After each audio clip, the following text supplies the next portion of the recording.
Alors salut à tous, DJ, Fat Shark, c'est le grand débat en ce moment et on en parle ensemble dans cette vidéo.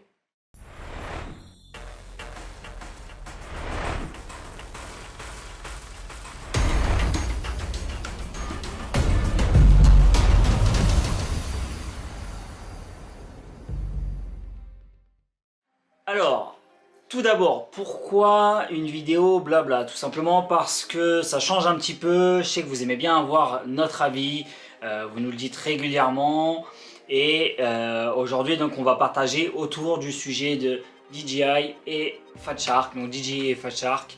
Moi je vais principalement vous parler de Fat Shark parce que comme vous le savez, j'ai pas encore sauté le pas, je suis pas encore en HD, bientôt j'espère, quand les versions 2 arriveront en France. En tout cas pour le moment, moi je vais vous parler de mes retours avec Fat Shark. Qu'est-ce que je vais vous dire dessus? Je vais surtout rester le plus neutre possible comme WeAreFPV a pour l'habitude de faire. Donc je vais vous expliquer les bons retours que j'ai de, enfin les bons côtés que j'ai pu remarquer avec cette marque et les mauvais côtés aussi de la marque. Donc en ce qui concerne DJI, je vous invite tout au long de la vidéo à écrire ce qui vous passe par la tête dans les commentaires. S'il y a un truc que je dis qui ne vous convainc pas trop et qui contredit un peu l'expérience que vous avez pu avoir, n'hésitez pas à commenter direct, même quitte à faire plusieurs commentaires, c'est pas grave. On va vraiment débattre ensemble dans les commentaires de cette vidéo. Alors, en parlant de mes expériences, donc moi, je ne sais pas si vous vous souvenez, quand j'ai commencé à voler, j'ai acheté des Dominator V3. Dominator V3, petit écran, fond de salle de cinéma, c'était déjà révolutionnaire à l'époque. Il y avait les HD2 qui avaient des écrans bien trop grands pour moi, à mon goût en tout cas, qui avaient tendance à me causer quelques vertiges. Bref, c'est pas le sujet, j'avais des Dominator V3 et franchement Dominator V3 RAS, j'ai eu aucun problème avec. C'est là que j'ai commencé à me dire bon voilà, Fat Shark, c'est vrai que c'est une marque reconnue, c'est fiable, on va pouvoir acheter les yeux fermés. Donc ils ont sorti ensuite les HD3. Les HD3, je me suis clairement rué sur le premier batch. Le premier batch, donc la première série. Dans cette première série, souvenez-vous, il y avait des soucis de lentilles. En fait, les lentilles que vous voyez là, on ne sait pas pourquoi, mais il y avait les contours qui étaient plus ou moins flous, et encore plus selon la série que vous avez reçue lors de l'achat à sa sortie ou lors de la précommande. Moi j'avais eu certainement pas la première du coup, parce que la première apparemment c'était clairement difficile de voler, parce que il y avait les écrans tout flous. Il y a eu beaucoup de retours, beaucoup de rappels. Fat Shark a été très réactif et ça c'est quelque chose qui est encore rare avec les marques qu'on a dans le FPV maintenant, parce que il y a beaucoup de marques, tout le monde se bataille et le SAV a tendance à être un petit peu négligé avec le temps. Fat Shark donc a fait des rappels très rapidement, et moi j'avais une version avec juste les bords qui étaient flous et non pas la lentille en elle-même entière, et du coup j'ai volé avec pendant 2 ans. Aucun problème, des superbes lunettes franchement. Et puis un jour il y a eu un petit souci, je me suis mis à me dire tiens, j'ai les bords flous, c'est bizarre, je pense pas que ce soit mes yeux, j'ai pas de problème de vue.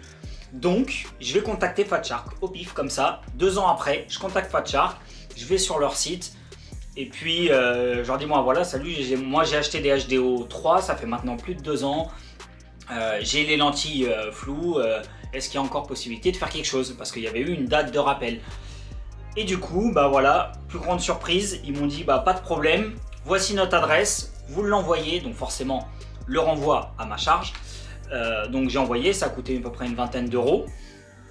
J'ai envoyé les lunettes, en 2 semaines top chrono, j'ai récupéré mes HD3 avec des lentilles comme neuves 2 ans après. Ils m'ont demandé aucune facture, ils m'ont demandé aucune preuve d'achat, rien du tout. Mais alors, rien du tout. Même pas un numéro de série, rien du tout en fait. C'est-à-dire que on les contacte, ils nous disent ok, on prend en charge, envoyez-les nous, on les répare.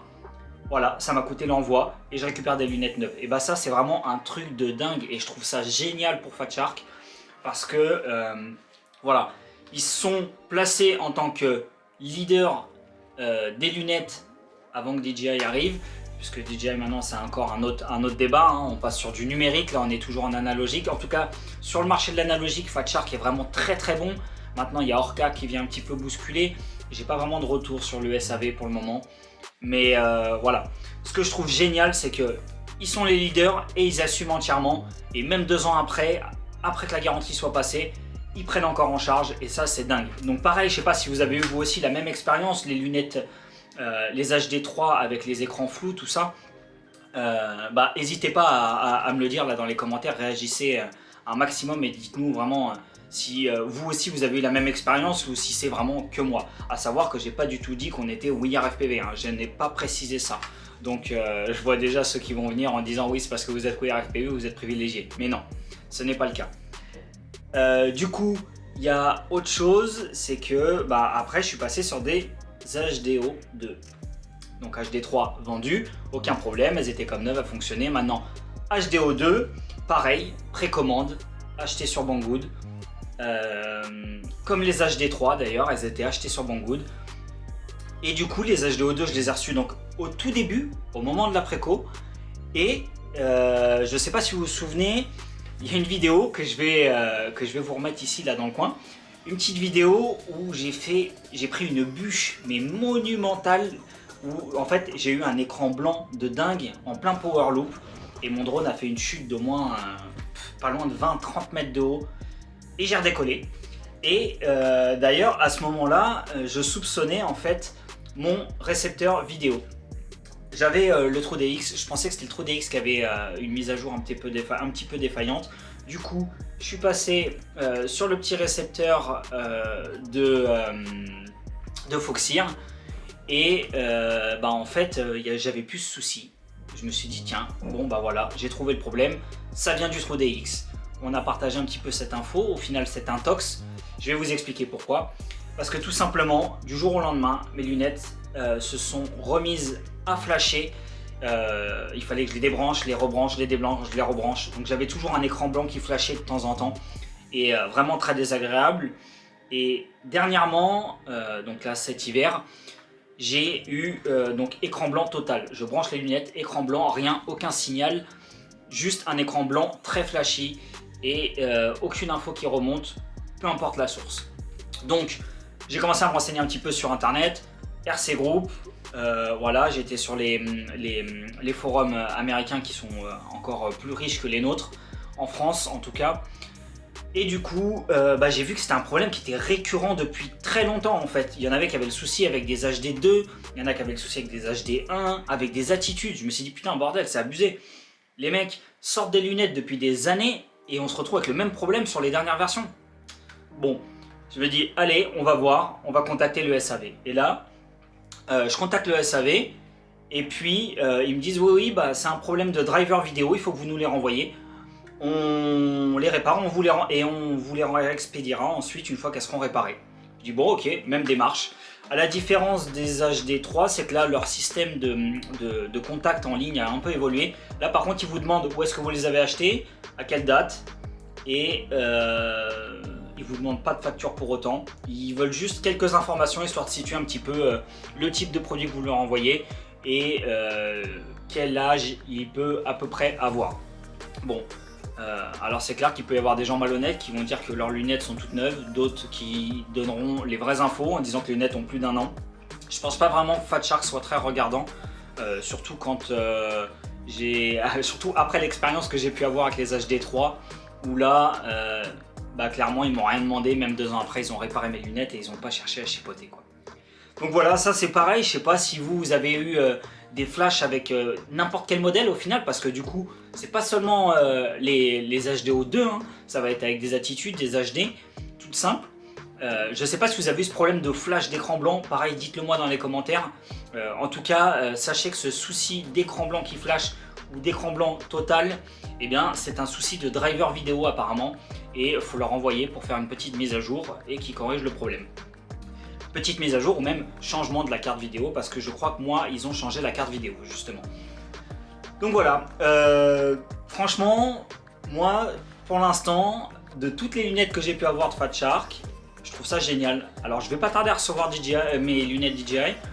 j'ai pas encore eu trop d'écho sur le SAV, j'ai même encore pas trop eu d'écho au sujet des pannes. Si vous volez déjà en numérique, bah, dites-moi si vous avez eu des soucis avec les lunettes, comment DJI a répondu, s'ils ont répondu vraiment présent, ils ont été très réactifs, ou si vous avez tout eu à votre charge et ça a été une catastrophe totale. Pareil, voilà, donc dites-nous tout.